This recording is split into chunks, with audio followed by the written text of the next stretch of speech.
So we just received this birdhouse from the brand to do a review for you guys. And I want to show you some of the features. So you could open it up and fill your bird seed in the front. This thing is just beautiful. The camera is easily accessible. There's directions on how to turn it on in there. It has the solar panels on the top and it has a really nice design. So the camera is nice and hidden. This little perch is able to be moved. And then there's a grate here. So if the seeds and crumbs, they can fall through, or if any poop ends up there, it can also start to fall through.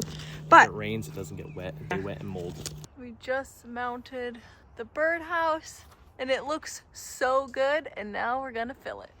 All full of bird seed, waiting for the birds.